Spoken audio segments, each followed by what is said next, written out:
السلام کے ذکر کے لیے دن منتخب کرنا تو بدعت ہے، پھر تم کیوں منتخب کرتے ہو؟ تیسرا سوال، صحابہ سے دن مقرر کر کے ذکر کرنا ثابت نہیں۔ یہ تین سوال میرے سامنے آئے ہیں، اسی پر ہی کچھ گزارشات کرتے ہیں۔ بچوں سے کچھ خاموش کروا لیں ذرا، میں بار بار یہ بھی کہتا ہوں سبحان اللہ کو، یہ جو عوام مجھے سنتے انہیں پتا ہے، صرف آپ توجہ سے سنتے رہیں گے تو مجھے گفتگو کرنے کا مزہ آئے گا۔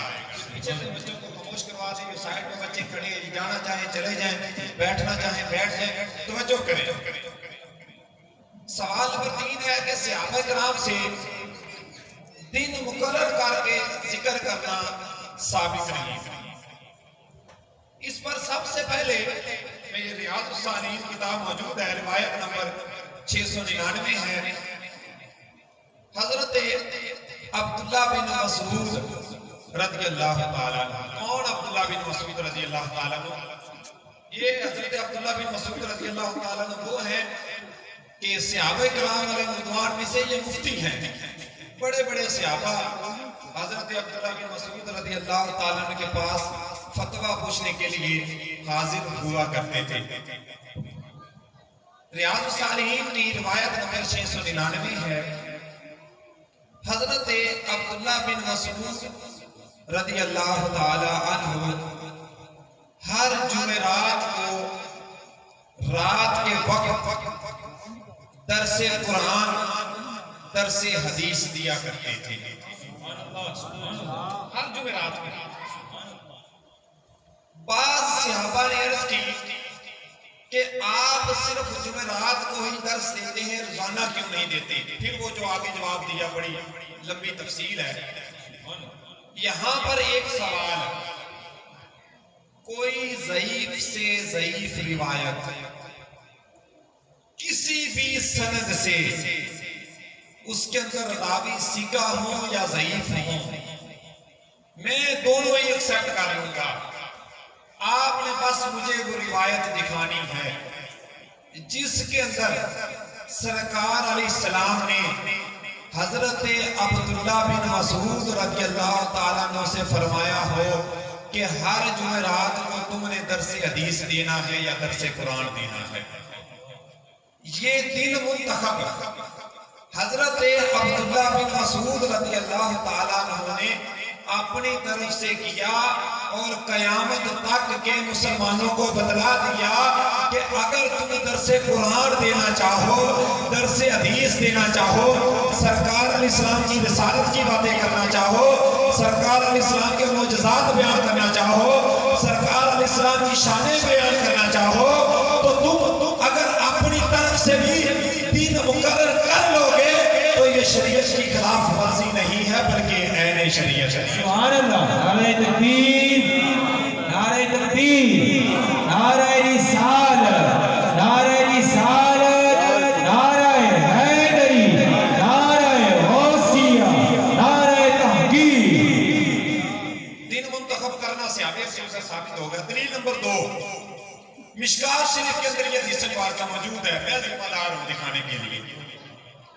ایک شخص کی پیارا کریم علیہ السلام کے بارگاہ میں شکایت پہنچی، شکایت بڑی عجیب تھی، توجہ طلب۔ عرض کی گئی کہ یا رسول اللہ صلی اللہ علیہ وسلم، آپ کا فلاں غلام وہ جب بھی نماز پڑھتا ہے تو جب سورہ فاتحہ کے بعد سورت ملانی ہوتی ہے تو وہ اس کی جگہ سورت اخلاص ہی پڑھتا ہے، کوئی دوسری سورت نہیں پڑھتا۔ بڑی دلیل ہے، آپ نے یہ زبانی یاد کرنی ہے۔ شکایت ہوئی آپ کا فلاں غلام جب بھی نماز پڑھتا ہے تو نماز کی جس رکعت کے اندر سورہ فاتحہ کے بعد سورت ملانی ہوتی ہے وہ صرف سورہ اخلاص ہی پڑھتا ہے۔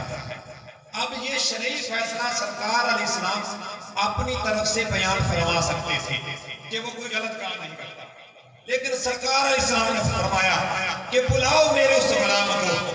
جب اس غلام کو بلایا گیا تو سارے غلاموں کے آقا، صحابہ کے سردار، ہمارے دلوں کے منٹھار کریم آقا صلی اللہ علیہ وسلم نے غلام سے پوچھا کہ تمہاری شکایت مجھ تک پہنچی ہے کہ تم جب بھی نماز پڑھتے ہو تو سورہ فاتحہ کے بعد کوئی اور سورت نہیں ملاتے بلکہ سورہ اخلاص ہی پڑھتے ہو، کیا سبب ہے؟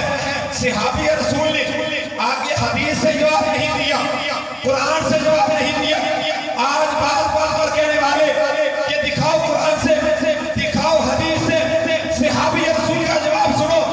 مشکات شریف کے اندر بات موجود ہے، صحابی رسول نے جواب کیا دیا کہ سرکار میں جو ہر رکعت کے اندر سورہ اخلاص پڑھتا ہوں، سبب کیا ہے؟ سرکار سبب یہ ہے کہ مجھے سورہ اخلاص سے محبت بڑی ہے، مجھے سورہ اخلاص سے پیار بڑا ہے۔ سرکار میں سورہ اخلاص اس لیے پڑھتا ہوں کہ مجھے اس سورت کے ساتھ دل لگی ہو گئی ہے۔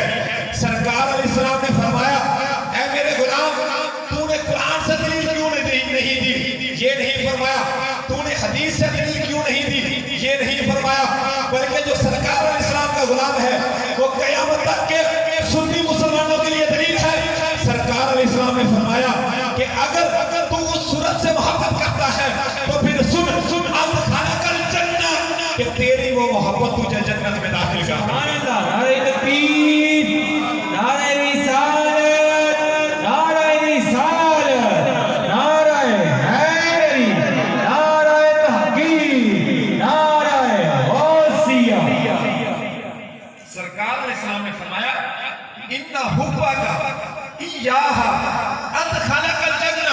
سرکار علیہ السلام فرماتے ہیں اگر تو سورت کی محبت میں، اس سورت کی چاہت میں، اس سورت کی لگن میں ہر رکعت کے اندر سورہ اخلاص پڑھتا ہے تو میرے غلام پھر سن، تجھے نتیجہ کیا ملے گا؟